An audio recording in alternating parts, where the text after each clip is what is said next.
వీక్షకులకు, తెలుగుదేశం పార్టీ నాయకులకు, కార్యకర్తలకు, బీజేపీ నాయకులకు, కార్యకర్తలకు మనస్ఫూర్తిగా స్వాగతం పలుకుతూ ఈరోజు పవన్ కళ్యాణ్ బాబు ఇంత జనసందోహం, ఇది గెలుపుకు సూచన.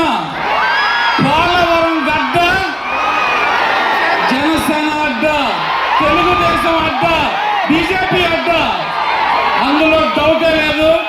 ఈరోజు మనం చూస్తున్నాం, మొదటగా చాలా వీక్గా కనిపించాం, ఇప్పుడు జనసందోహం. ఎక్కడ చూసినా జనసేన గెలుపు, కూటమి గెలుపు తథ్యం అనేది ఈరోజు మనంతా ఈ పోలవరం నియోజకవర్గంలో ఒకే టాక్. ఈరోజు మనం చూసాం ఈ 5 సంవత్సరాల అరాచక పాలన. పోలవరం ప్రాజెక్టు ఏమి ఇసుకంతా కూడా కావాలే. పవన్ కళ్యాణ్ గారు వచ్చారు, పోలవరం ప్రాజెక్ట్ చూశారు, ఆయన ఆనాడే ఫిక్స్ అయినట్టున్నారు, ఈ సీటు తీసుకోవాలి, ప్రాజెక్టు పూర్తి చేయాలనుకున్నట్టున్నారు. ఆయన తప్పనిసరిగా అది జరిగి తీరుతుందని నాకు నమ్మకం ఏర్పడింది, అందులో ఏ అనుమానం లేదు. ఈరోజు మనకి ఎంపీ అభ్యర్థిగా ఒక డైనమిక్ యంగ్ లీడర్ పుట్టా మహేష్ యాదవ్ వచ్చాడు, డౌట్ లేదు, మంచి లీడర్, అన్ని భాషలో మాట్లాడగలడు, వ్యాపారవేత్త, ఇప్పుడు రాజకీయాల్లోకి వచ్చాడు. తప్పనిసరిగా ఆయన గెలుపుకి మనందరం కృషి చేయాలి.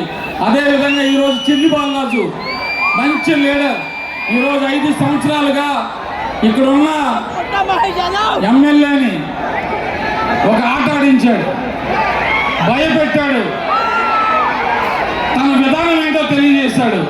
ప్రతి అరాచకం విషయంలో, ప్రతి అవకతవకల్లో ఆయన పోరాడాడు. ఆయనకు అందరం మద్దతు పలకాలి. ఇది మనందరి గెలుపు. దయచేసి అందరూ ఈ సందర్భంగా నేను ఒకటే ఈ వేదిక మీద నుంచి పవన్ కళ్యాణ్ గారి సమక్షంలో నేను వేడుకుంటాను, ఇక్కడ తెలుగుదేశం, బీజేపీ, జనసేన కూటమి అభ్యర్థి గెలిచి తీరాలి. ఇదందరి మన బాధ్యతగా తీసుకొని మనందరం ముందుకు వెళ్ళాలని.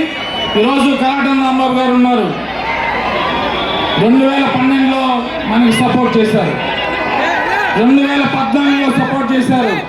ఈరోజు 2014లో జన సైనికులందరూ తెలుగుదేశానికి సపోర్ట్ చేయడం వల్ల మనం ఎమ్మెల్యేలాగా అవ్వగలిగాం, అభివృద్ధి చేయగలిగాం. ఇవన్నీ గుర్తుంచుకోవాలి.